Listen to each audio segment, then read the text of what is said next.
like to call the Board of Public Works meeting of May 27th to order and ask if anyone else besides LCAT and Shirley are recording the meeting. I know LCAT records it, and Shirley for the purpose of minutes. All right, and nobody else, so we can get going. I'm going to fill in as chair this evening. Tom might make it. He's on a plane, I believe, from Nashville, doing his best to get here. Ask for a motion for the minutes. Make a motion that we accept the minutes of May 13th, 2014.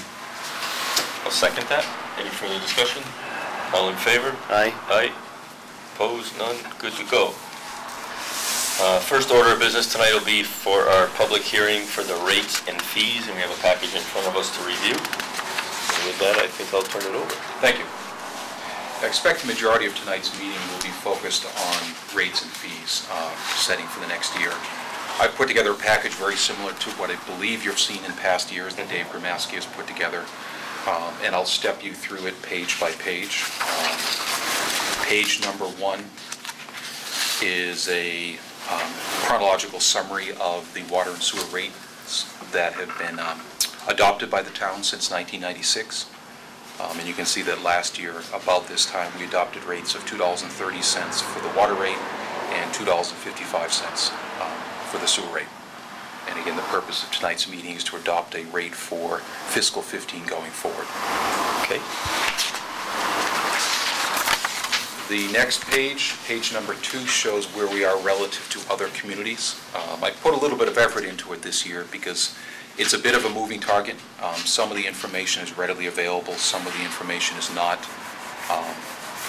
In general, what I've presented on page number 2 is fiscal 14 and fiscal 15 information for many of our peer communities, including communities such as Longmeadow, Ludlow, East Hampton, Springfield, Northampton, etc. And you can see a similar trend as what you've seen in previous years, and in fact I think it's even a little bit more telling this year that our rates tend to be very close to the bottom of the rates amongst our neighbors and Western Mass communities. Everyone like us have been forced to raise rates over the years, and at this point it looks like many communities are actually raising rates at a rate faster than we have had to do in the past. Amongst this summary of, I believe it's about 10 communities, we are the third from the bottom, with the very bottom community being the city of Agawam that set their rates and essentially froze their rates in fiscal 9. So it's very clear, obviously, that their costs have increased since fiscal 9. I would expect that they're probably not carrying 100% of the water operational cost under their water rate, since, again, they've essentially been flat for the last 5 years. On the sewer side of the business, very similar trends. In fact, again, we rank number 8th out of 10. Only lower than East Longmeadow is West Springfield. Again, what appears to be some very competitive rates. In some cases, our rates are as much as a half to almost a third of what the city of Northampton charges their customers. One of the items I did note, too, under the sewer comparison is that more and more you're seeing communities starting to adopt stormwater fees that are assessed in addition to their wastewater fees, and that's the case with the city of Northampton, the city of Chicopee, and I didn't note it here, but I believe the city of Westfield just adopted a stormwater bylaw and stormwater fees as well. So those costs would typically be in addition to any of the numbers that you see here. Okay. I think it is 12 of them, so we're 10 out of 12 and 9 out of 12. So. Okay, good, thank you. Yep. You can count faster than I can. I can't count and talk at the same time. Well, I get it. Loud. I get it. 2 sheets I presented this year. I don't know if you've seen them in this format in past years, but it essentially is showing a tabulation of the water and sewer fund balances at the beginning of the year and how we expect those balances to be expended over the year. And for instance, in the fiscal 14 water fund, we started out with a balance in excess of $900,000. We expect to bring in more revenue than expenditures this year. However, we'll continue to drop that balance by continuing to pay for capital projects and paying for principal and interest on projects that were done in previous years. So we expect to see about a net decrease of about $300,000 in the balance of that account this year.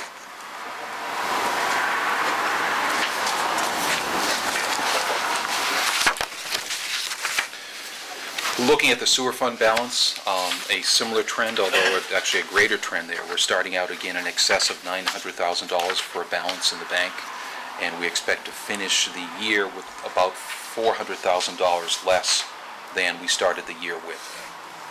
Again, our revenues exceed our expenditures, but our principal and interest and capital commitments primarily result in the decrease in fund balance over the year.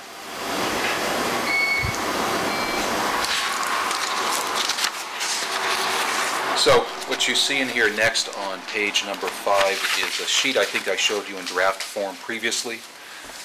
It's what I use to try to project what this year's expenditures would be, as well as take a look, and it's really look at a crystal ball of what expenditures might be over the next 4 or 5 years, knowing what we know today and knowing that in many cases we expect costs to continue to increase over the next 4 or 5 years.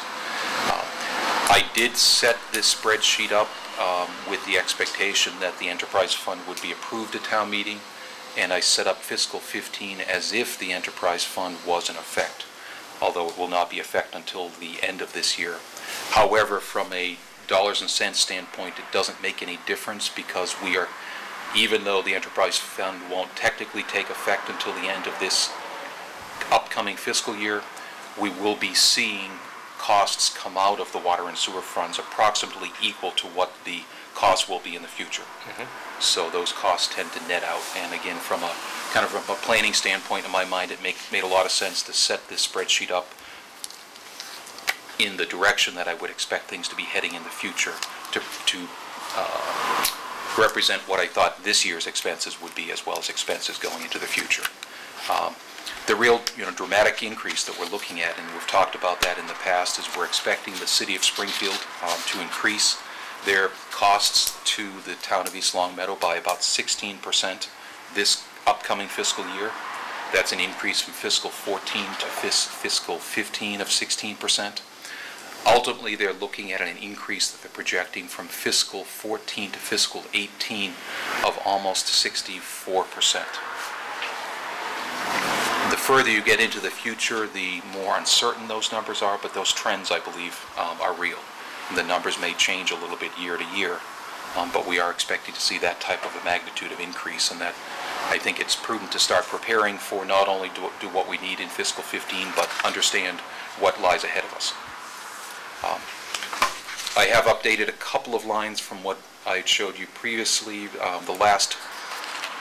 The third from the last and the second from last lines, I've updated the capital project lines to match the 5-year capital improvement plan that's been put forward to date. Again, that gets adjusted year to year, but that's a planning tool, again, of what we may be completing for capital projects over the next 5 years.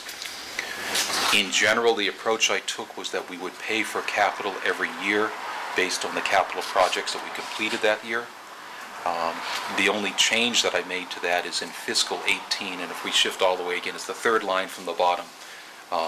You can see in fiscal 18, I was carrying a number of $250,500 for that fiscal 18. That's actually shown as a reduction because I made an assumption that we would take what was in the capital plan for fiscal 18 and finance that, pay for 25% of that in fiscal 18, and then pay for the remainder of that over the next 10 years. Again, those decisions can get made in the future, but didn't expect that we would be able to carry $1 million in new debt service or $1 million in new capital projects in fiscal 18. So we would have to spread that over a number of years. And the 406 then reflects the debt service.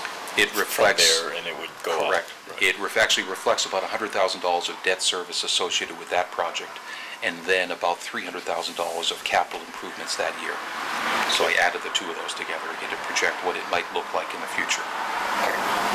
Okay. So this is a tool that allows us to take a look at what we expect this year's expenditures to be and what those expenditures might be in the future.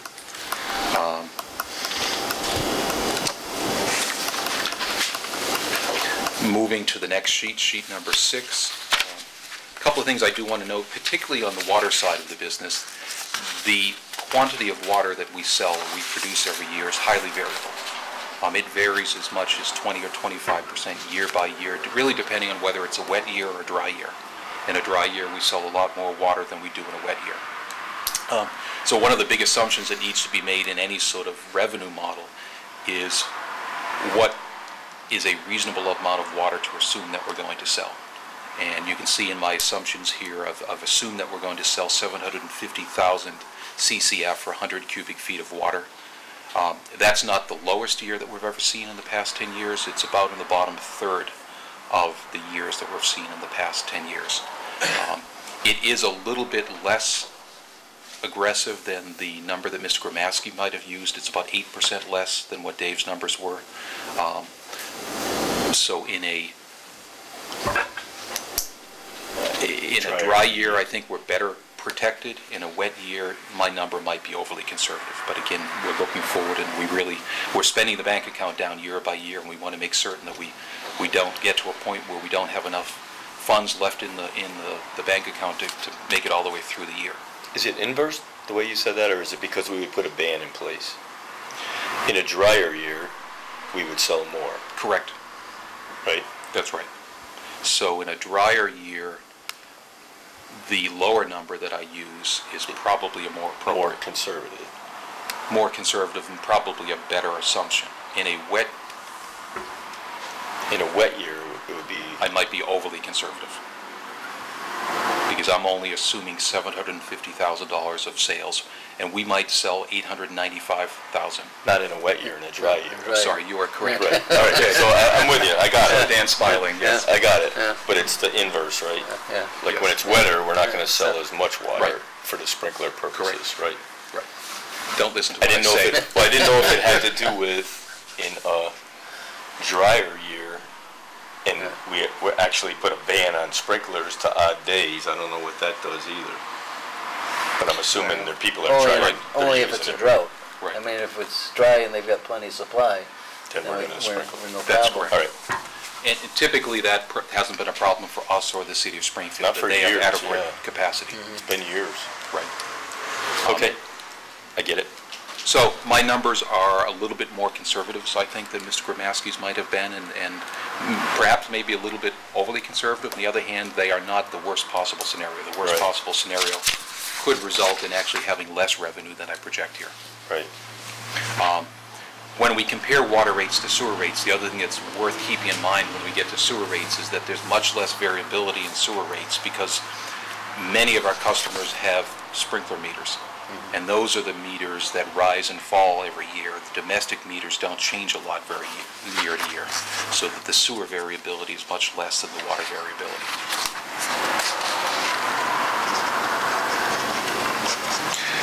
So clearly, if you work from the bottom back up, I would not recommend holding our water rate where it is today.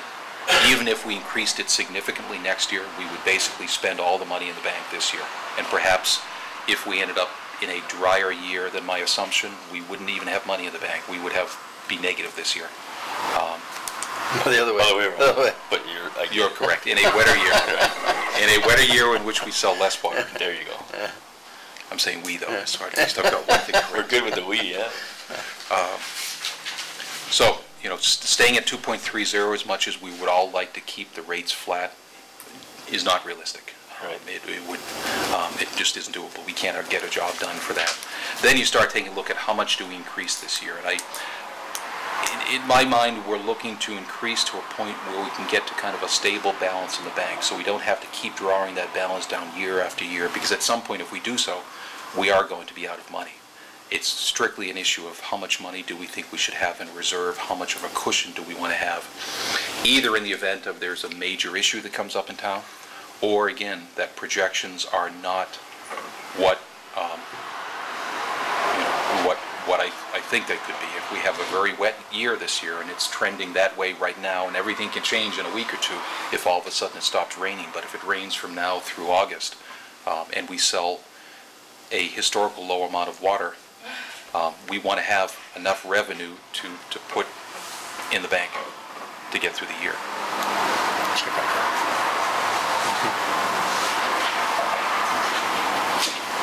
Okay, So ideally, you're looking at 2.65. 265. 265 seems like a appropriate number. It's a significant increase. It steps us to where we expect to need to be in the future, but doesn't get us all the way Okay. right down. So we're on page 6, I think. We are on page 6, and I think looking towards a recommendation for what the rate increase should be for fiscal 15. And, based on my evaluation, I'd recommend that the rate be increased to $2.65 per CCF. Yeah, I could agree with that. I looked Yeah. at this stuff earlier, and I think if my calculations were fair to good, 12 cents of that is the new, the line items, line 3 there, For the increase. or the number 3, which is the indirect employee, the repairs, and where the number 3s are. Here, here, and here. When you add that up and I throw it in a spreadsheet, Right. it looked like it's about 12 cents. Okay, one thing that may be worth looking at before we finalize everything is, the question is always, what sort of impact does it have on a customer? If you go into sheet number 9, there's a spreadsheet that Mr. Gromowski has developed in the past and have modified just slightly to really take a look at what a rate increase, what impact it would have per year on a typical resident. On most years, we figure somewhere around 120 CCF per year. This last year was a little bit lower. Our consumption was down. We were at about 108 CCF per year. So based on last year's usage, if we were to increase the rate from $2.30 to $2.65, we would see a customer that used 108 CCF increase by $37.80 per year, or a little bit over $6 per quarter. Which is a fraction of a penny a gallon, so. I would say that's where we gotta be, looking at the Yep. balance. Yep, we've got to maintain that We've gotta maintain a balance, so, as we're, Okay. and we can do it all at the end, I think, so. So now that we've been through the water rates, I think to the extent that we can, I think it's prudent to try to hold the sewer rates down as much as possible. We still have to consider the same impacts going forward, but if there's a way to keep the rates level or somewhere close to being level, it seems to be the right thing to do this year. The analysis is very similar. The numbers are a little bit different because of how the sewer numbers add up versus the water numbers, but end of the day, same approach, add up the total expenses, compare the expenses to potential revenue. The billing from the city of Springfield is certain going into fiscal 15. It's very uncertain going forward. They have not provided any projections to us beyond fiscal 15. So again, that may be another reason to take a look at this next year once we have a better understanding of what Springfield's going to look in the years going forward. For the purpose of this model, I assume that their rates would go up by 5% per year, but I really don't know. Again, it could go up by more than that, it could go up by less than that. The only other thing I did want to note is the line that I highlighted in blue here, which is the capital improvement line item. We're currently carrying $50,000 this year for sewer I&I removal. I would likely recommend going forward that we look at a little bit higher number. Not a large number, but something higher than that, even though it isn't currently in the 5-year CIP. So that's what I had based my model on. Okay. yeah, it's only going to save us money. That's right. So looking at fiscal 15, the question is, can we hold our rates flat and not draw our balance down to a level that we would be concerned about it getting it too low? And I believe we can. This year we can, yeah. I don't know if we can do that going forward after fiscal 15, but I believe it's feasible in fiscal 15. Okay. And again, the impact there was, I don't think it was quite 12 cents, but it was some decent amount of cents that were shifting. Right. So the fact that we can do that is good. Yep. Okay. So those are really the difficult parts of the rate hearing. The easier parts, every year we typically present the fees associated with maintaining or operating water services, and the same thing with sanitary sewer services. We have fees that are imposed for a lot of different things, whether it's extending a water service to your property, extending your sewer service to your property, connecting to the town's sewer system, connecting to the town's water system. At this point, given how significant the increase is proposed for the water rate, I'm not proposing any increases on either the water service charges or the sewer service charges. The only edit that I've made to this sheet from previous years was I clarified a little bit that when the town is being retained by a private individual to do work, which we do sometimes, where a private individual says, we would like you to install the water service to the property line as opposed to hiring a contractor to do so, we typically do that at cost, and we bill the property owner or the resident for that. In past years, it wasn't always certain whether or not the entire cost of that work, including gravel and pavement restoration, was included. So I added those words that you know, the cost of doing the work will include DPW's cost for pavement and for gravel. So there's no uncertainty going forward. And that's, again, the only change that I've put forward on either the water service sheet or the sewer service sheet. Now, on the, what Tom has mentioned in the past, he would like to see us, he thought we should go up more. Is that on the entrance fee? On the entrance fee, and I think with some more work that I'd like to be able to justify that. I'm just not in a position where I can say, should that be 10%, 20%, 50%? Okay. So at this point, again, given the magnitude of the increases we're looking at, I think we're... Yeah, I just know that he's always talked about comparing to other communities that Right. he does work for, that we are by far the lowest. Right. And largely what you're doing at that point is you're looking to recoup some of the costs the town has put into providing water and sewer pipes in the ground.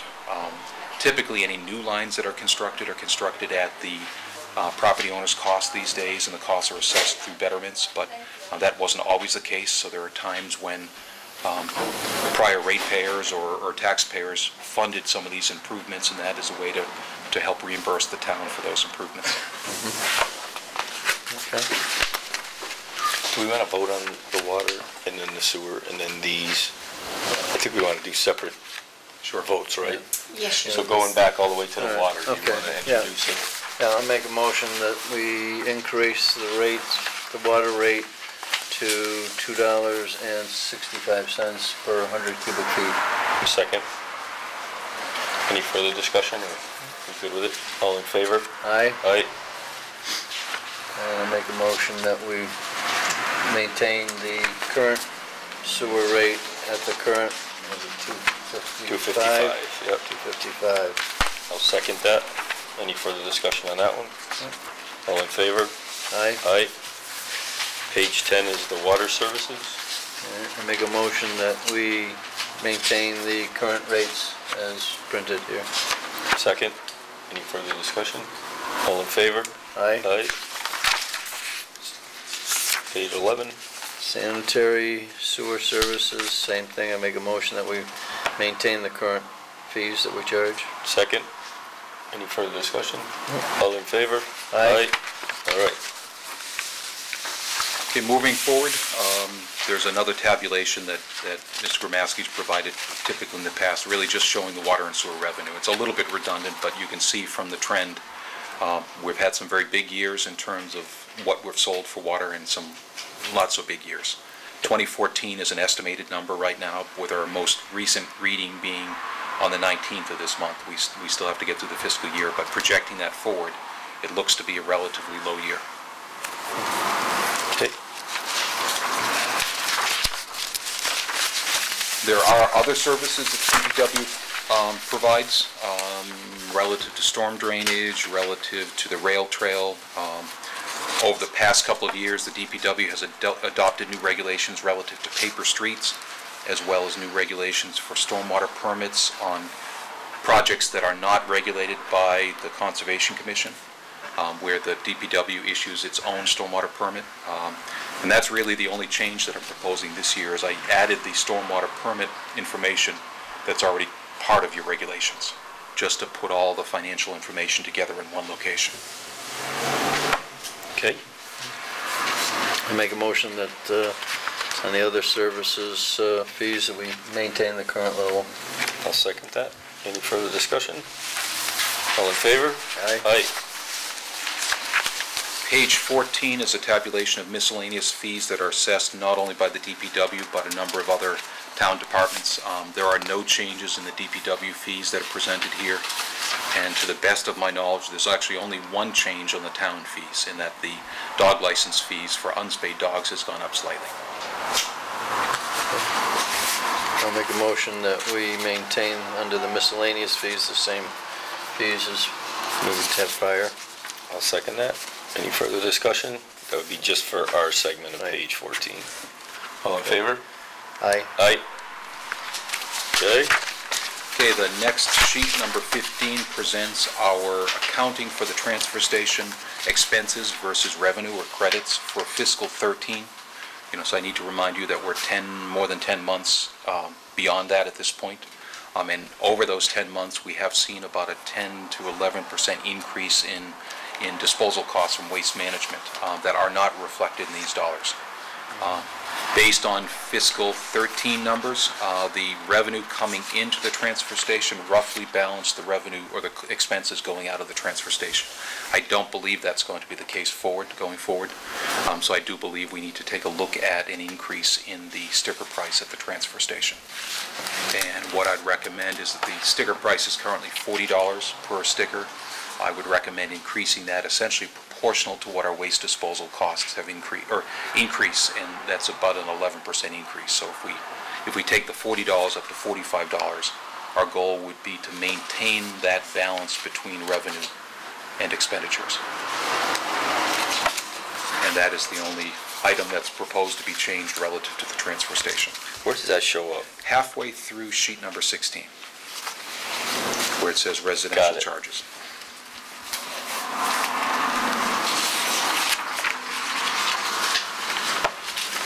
All right, I make a motion that we increase the East Long Meadow Transfer Station sticker fee from $40 to $45. I'll second that.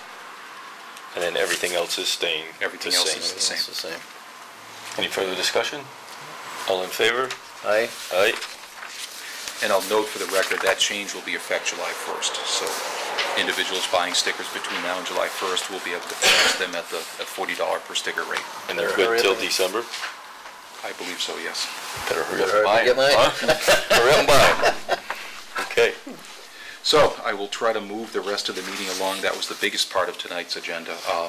Quick update on paving projects, as you've seen. All of our paving projects except for Elm Street are complete at this point. Pease, Meadowbrook, Sanford, and Chestnut Street were completed over the last week or two. We do have a little bit of follow-up work to complete. We've got a couple of driveways where we need to do some extensions into the driveways to make certain we don't modify the storm drainage. Most of that was done by Palmer, but there's a couple of driveways that the DPW will be doing themselves. And Mr. Collins can talk about some of the follow-up work that DPW has done relative to a couple of places where we added additional curb once we paved the roadway and things like that, that our guys have been working on. So really the focus is now going to shift onto Elm Street. Same as we've talked about it before, our game plan is to be in the street on July 7th. We may see some activity north of Maple Shade relative to lowering of structures, selective lowering where they drop the manhole frame and cover 16 inches below grade. We've told Palmer they can do that in advance of July 7th, but they can't touch anything south of Maple Shade in the parade route prior to July 7th. And they won't be doing any whole-scale milling or anything like that anywhere prior to July 7th. We did meet with the Conservation Commission 2 weeks ago. The meeting was fine. We had a positive response. They did have some requests relative to what we need to do for erosion control and other types of things in the project, but they're on board. In the next month, I need to sit down with DPW staff and make certain that we're confident that the existing sewer line, the existing culverts are in good shape. We have TV'd most of the sanitary sewers. There is one section that has about a 50-foot section that has a sag in the line. We need to determine whether or not we have enough grade to eliminate that sag, and if so, our goal would be to do that ourselves prior to the paving activities, so that would be out of the way, and we don't have to touch the road for another 15 or 20 years. Is that south of Maple Shade? It is just south of Maple Shade, yeah. Excuse me. What we need to do now is we've surveyed both ends of the pipe because the sag is in between manholes, so we actually have to do a couple of test fits to verify the top of the pipe before we attempt to try to straighten that sag out in the pipe. So that will be done after July 7th? The sewer work would have to be done. We'll do the test fits before July 7th. Right, But, the yeah, then actual we, work. correct. And it will be a coordination efforts between town crews and Palmer crews. We have the same thing at the Maple Shade Lights, where the town is going to be installing some new curb ramps to comply with ADA requirements as part of the signal improvements. That will be done after Palmer reclaims, but before they put the final coat of pavement down. So we'll have to coordinate that work between town forces and Palmer as well. What do you think the time frame is going to be from July 7th till completion? Figure a solid month. The roadway, it may take a week to 2 max to get to the point where they reclaim. It could be done as soon as a week after July 7th because it doesn't take long to adjust the structures. Once the structures are down, then they will come in over a couple of day period and reclaim the entire roadway. And at that point, we'll have a gravel surface roadway, gravel compacted, graded, but a gravel roadway that'll be flatter and smoother than what's out there right now, but it will be a dirt road, it won't be a paved road. And then 2 to 3 weeks later, the base course will be placed and then the top course will be placed to finish it up. Quick question on Chestnut Street Hill. Yes. The pavement where it met the existing one, seems like there's a little bump there. Is that normal and that'll come down? It isn't, and both myself and Mr. Mariandi had noticed that. We have to go back to Palmer and see what they can do. It looked like what may have happened was that the paving machine may have gotten almost ahead of itself a little bit and kind of pushed that mix forward, because you're right, there is a bit of a bump there, and to do something with it right now, there could be a little bit of micro milling and then like an infrared treatment to the surface of the pavement.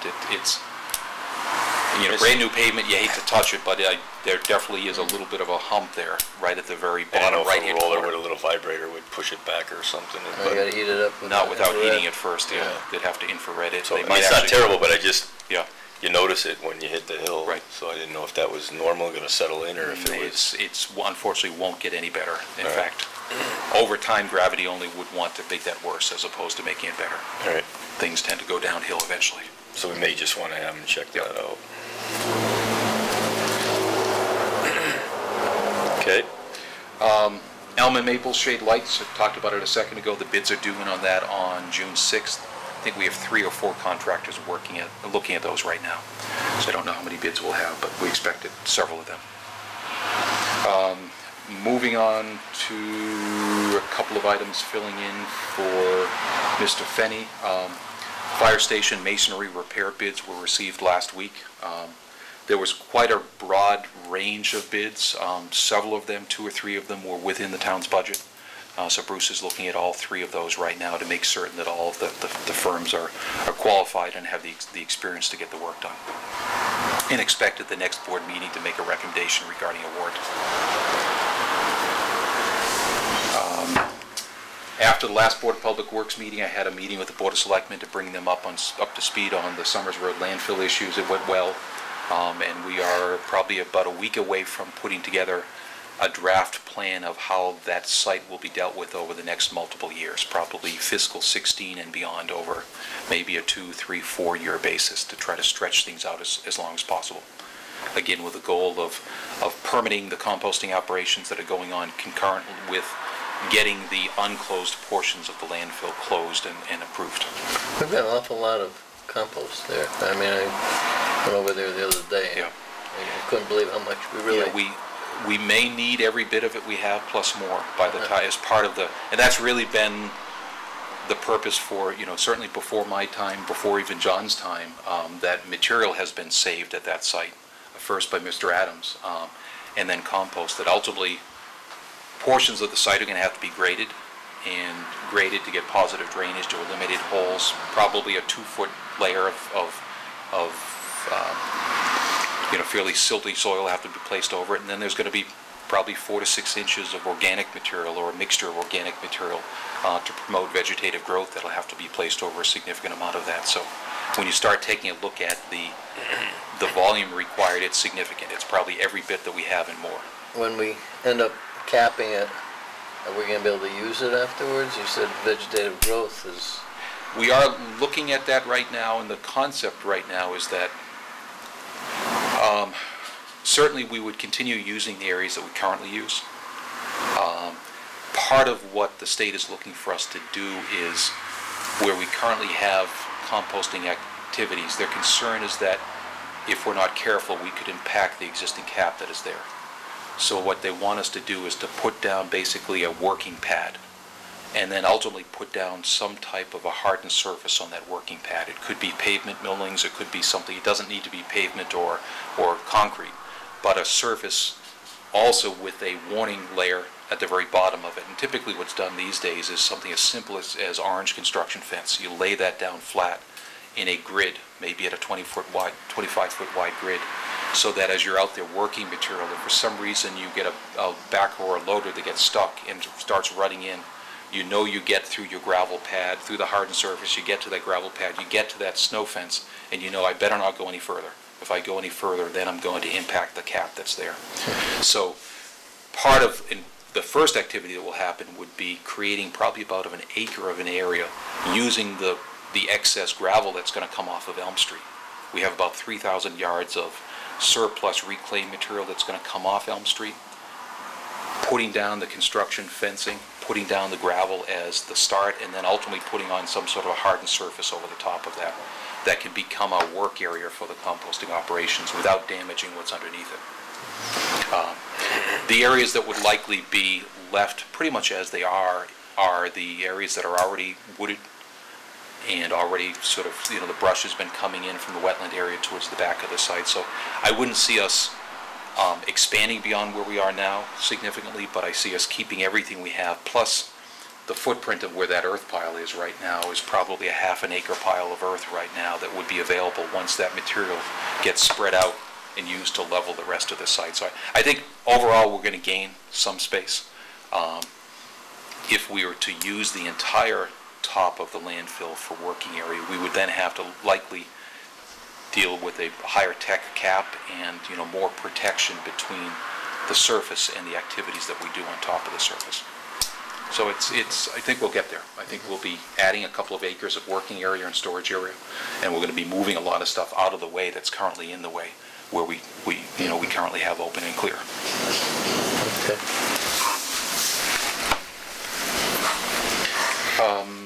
Jumping around a little bit, Ryan Daly, Officer Daly's son, started with us at the beginning of this week working as an intern in the DPW office. His background, I mentioned before, is in GIS mapping.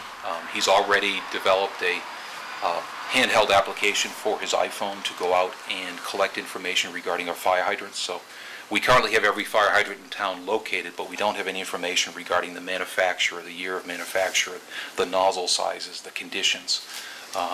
He's already been in the field today, going out, and he did 40 or 50 fire hydrants over a couple of hours of basically grabbing them all, getting that information into our GIS database so we can now start collecting and managing and maintaining our fire hydrants going forward. Good. Is he using one of our pickups? Is that what he's using to get around? He's using his own vehicle. He's being reimbursed for mileage. Okay. I didn't know whether he should be in a town vehicle with emergency lights if he's going to be... Yeah, he has or he will, as of this afternoon, he has a town ID card. As we get into, if we're on any of the heavy roads, we'll have to think about that. Right now, we're in subdivisions and things like that, and there's, I think he can do an awful lot of work without having to worry about traffic control. But yeah, if you're out in Summers Road, yeah, that's what I was thinking. Either you need to completely pull off the road and, approach the hydrant from the grass side of the hydrant, or if you're in the roadway, yeah, we'll need something for safety. Sure. But smart kid, he's working out well, and as I said, has already in a couple of days developed this application that is allowing us to capture information that we haven't ever captured before. Awesome. That's great. The pool project continues to be on schedule, on budget. The concrete slabs around the pool are being cast this week. tennis court and Meadowbrook contracts, as you recall, we awarded them at the last board meeting. The contracts have all been signed at this point, and they're starting with the preliminary submittals associated with both of those contracts.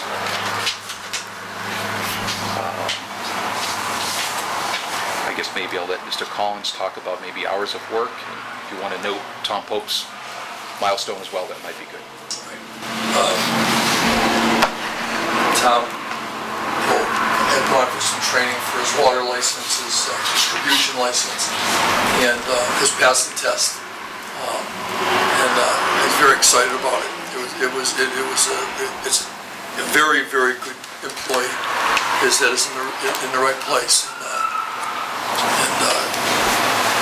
So there's levels to those, right? Like level 1, 2, 3, 4 or something? That's correct. So this is what for him? Level 1. Level 1.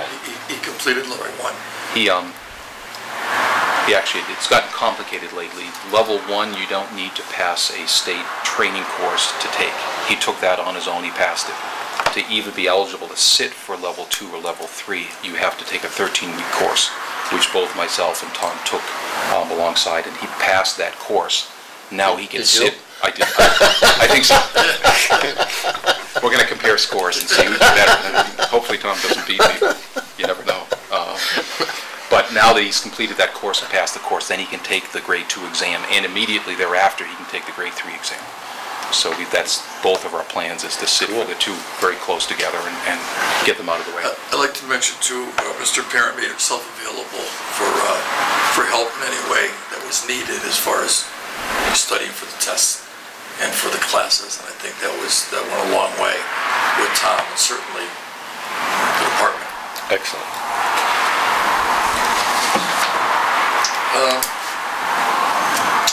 We're very, very, very busy. I know I said that at our last board meeting, but we're out paving. We've repaired most of the small imperfections in the road, the water breaks throughout the course of the winter, which we had several. We're working on berm right now.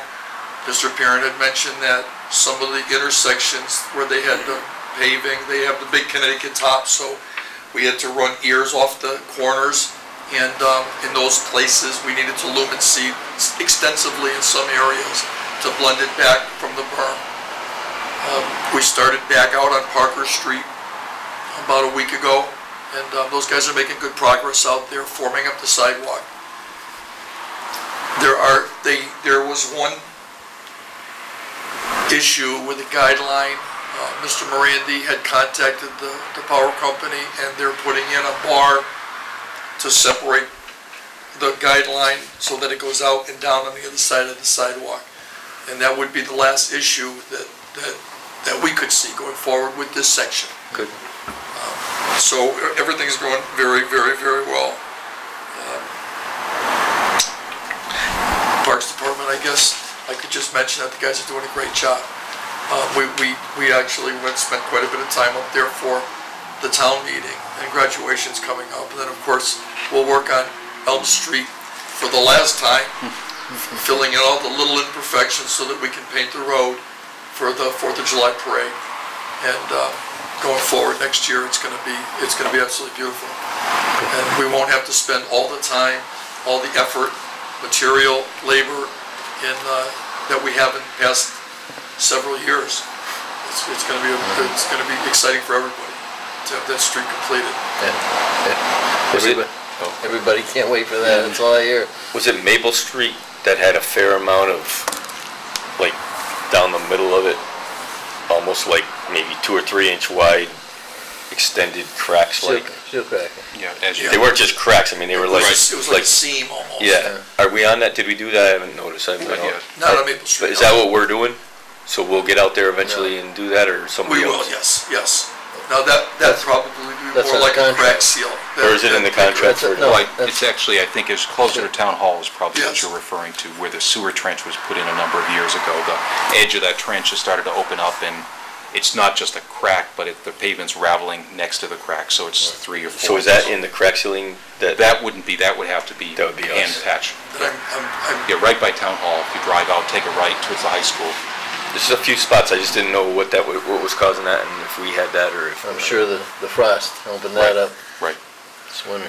And then I did get a pretty good look at the crosswalks.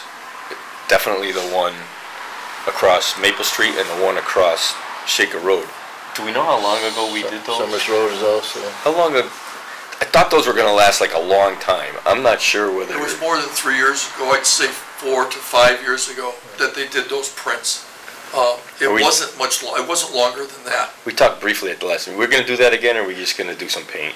We talked about relocating at least one of them, and then the question of, do we relocate it? It doesn't seem like it lasted to the length that I would have thought for the money difference. I thought we paid pretty good money for those. We did So pay, I just- but not as much as the ones that they print, where they do an actual inlay. Well, that's what these were. I don't think that they were. I think they were more of a plastic paint. They put down a heavy plastic paint, John. I don't I thought think they had that a those machine were. and pushed them in. No? Those weren't milled into the road All right. or into new, I think they I guess- do that with new blacktop. When we get where they ready to put do it, I the just wanna brick make paint. sure we're spending the right money. Yeah, I 'Cause- think we went just short of that Okay, on those crosswalks, because it was considerably more money. is that what it was? Okay. I did pull the files out on that, so I haven't looked at them Yeah. yet, but I know where they are, to find out both the date and what technique. Because some of we them used. are, they're, where the tires are, they're Yeah. gone. I mean, there's no imprint left or anything, Right. so. But and going further, I know we talked about the cobblestone. We removed all the cobblestone that we had in the center as line dividers and things like that. Yeah. And we still have that, so we have what we need for that the corner. edge, yeah. All right. Anything else? Do you want to mention Okay. hours of work? There was a vote taken by the union asking us to change the hours of work from 7 to 3:30. Mr. Parent sent me and Bruce and asked us if it was an issue for us. Certainly, it works well for me. Starting earlier we get, it seems like we get more done. We get out earlier. And as far as I know, that was agreed upon by both sides and is set in stone. It is at least seasonally. Yes. which We have as I some language understand in the we're- contract, right?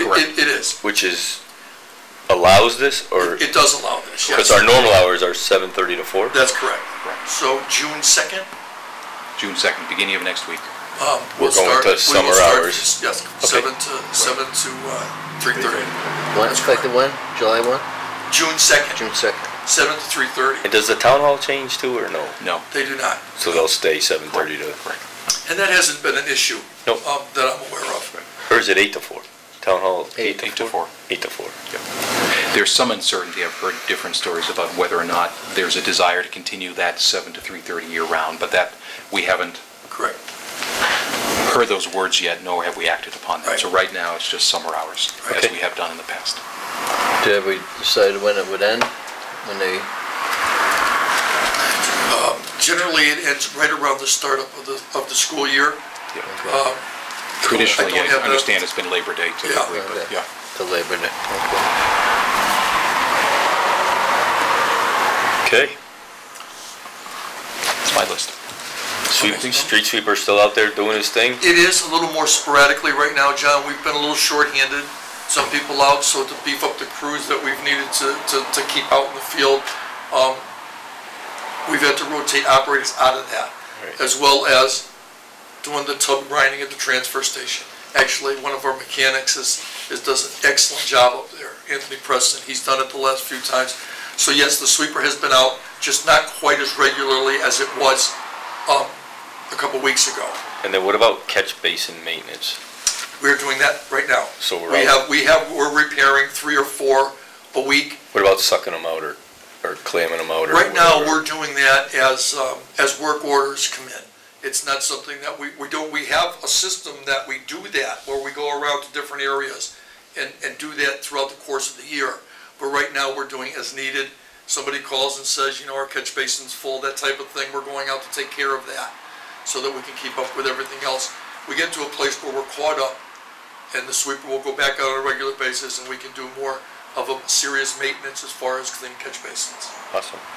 It just occurred to me that after the hydrants, Yes. I don't know how much time, how much work, whatever, but maybe actually inventorying the catch basins with a stick and where the inverts theoretically are and how much silt is in them could be a useful tool. I don't know if we have any of that from history on paper where you know, once the stick is at X, it's gotta be clean versus, I don't know.